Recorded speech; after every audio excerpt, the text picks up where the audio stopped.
You put on clothes this morning without thinking about it once. That habit is older than agriculture, older than cities, older than language itself might be. But here's the accusation.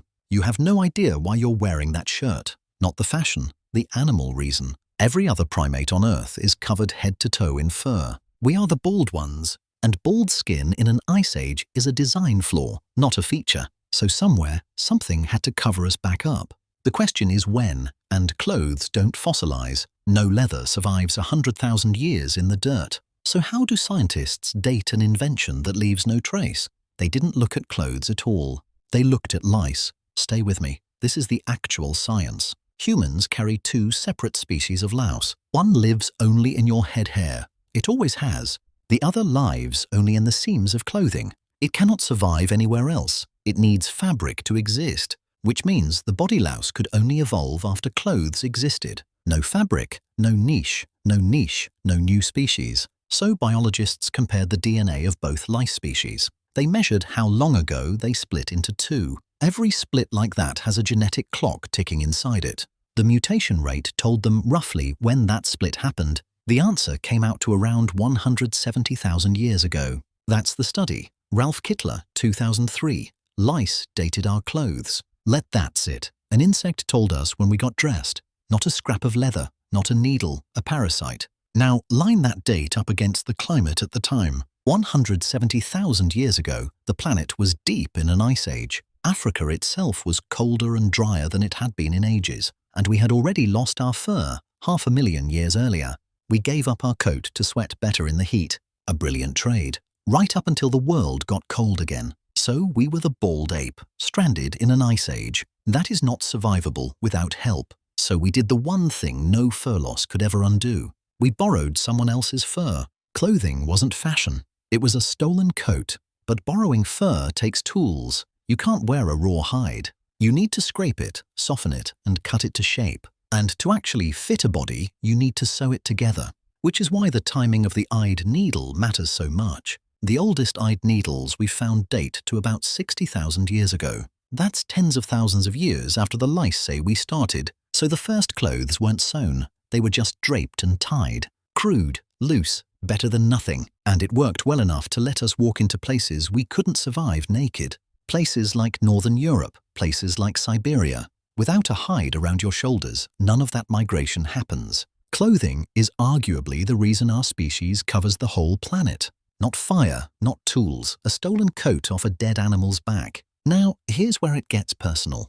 Because losing our fur in the first place had its own cost. Humans have around 2 million sweat glands. Chimps barely have any. We became the best cooling system in the animal kingdom. That's how our ancestors could chase prey across open savanna at noon. No other large mammal can keep moving in that heat. We can. That's called persistence hunting. It's a real strategy. It still works. So bare skin made us the marathon predator of the plains. But that same bare skin is what left us defenseless against the cold. You traded a coat for a radiator. Fine deal in Africa, bad deal up north. So clothing had to fix the exact problem our own skin created. Clothes are a patch, a fix bolted onto a body that gave up its own fur. And once we had that patch, everything about how we lived changed. We could sleep somewhere colder than our bodies could survive bare. We could hunt through a winter that would have killed a naked ancestor. Clothing turned a beach-adapted animal into a planet-wide species. That's the payoff, but it came with a bill and you're still paying it, because that body louse never went away. It rode our clothing out of that ice age, and it's still with us. It's the same species that still carries typhus today. Every war fought in trenches had this exact parasite in the seams. So the same invention that saved us from the cold gave us a new disease vector. That's the trade evolution actually makes. It never gives you something for free. Now, the ice age eventually ended, but we never took the clothes back off. Once you can wear fur, you can go anywhere.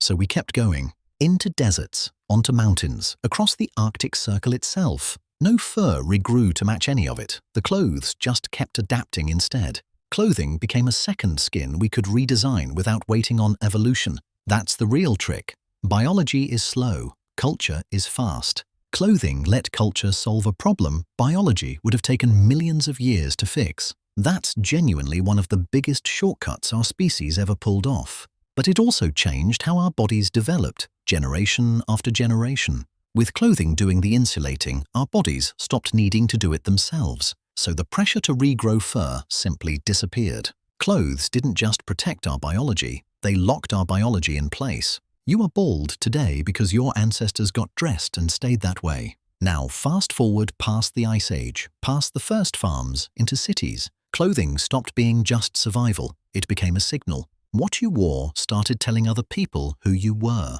Rank, wealth, group, all broadcast through fabric before anyone spoke a word. The same garment that once kept the cold out now kept status visible, which is a strange thing for a species to build out of an Ice Age emergency. You didn't invent fashion, you inherited a survival tool and dressed it up. Every closet on Earth traces back to one shivering ancestor and a dead mammoth, which brings us to right now, to you. In whatever you're wearing today, your skin still can't handle real cold, it never readapted. You are, biologically, still that same bald ape from the savannah. Every layer you own is a patch holding that fact together. Take it all off in a real winter and you'd last a few hours, at best. That's not a design flaw. That's the actual price of losing our fur.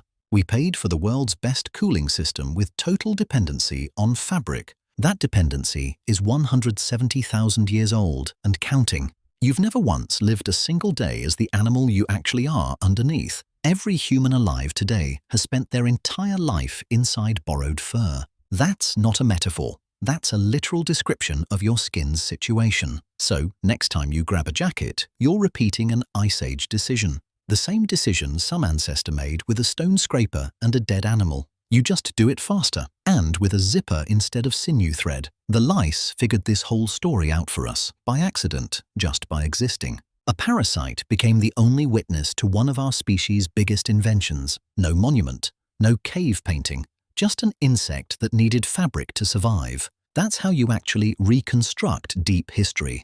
Not from monuments, from consequences. So the next time you get dressed, you're not just getting dressed. You're finishing a decision your ancestors made in the middle of an ice age. One that saved the species, spread us across the planet, and never fully left us. You're a bald ape in borrowed fur, and you have been the whole time. If that got under your skin, there's more of this waiting for you.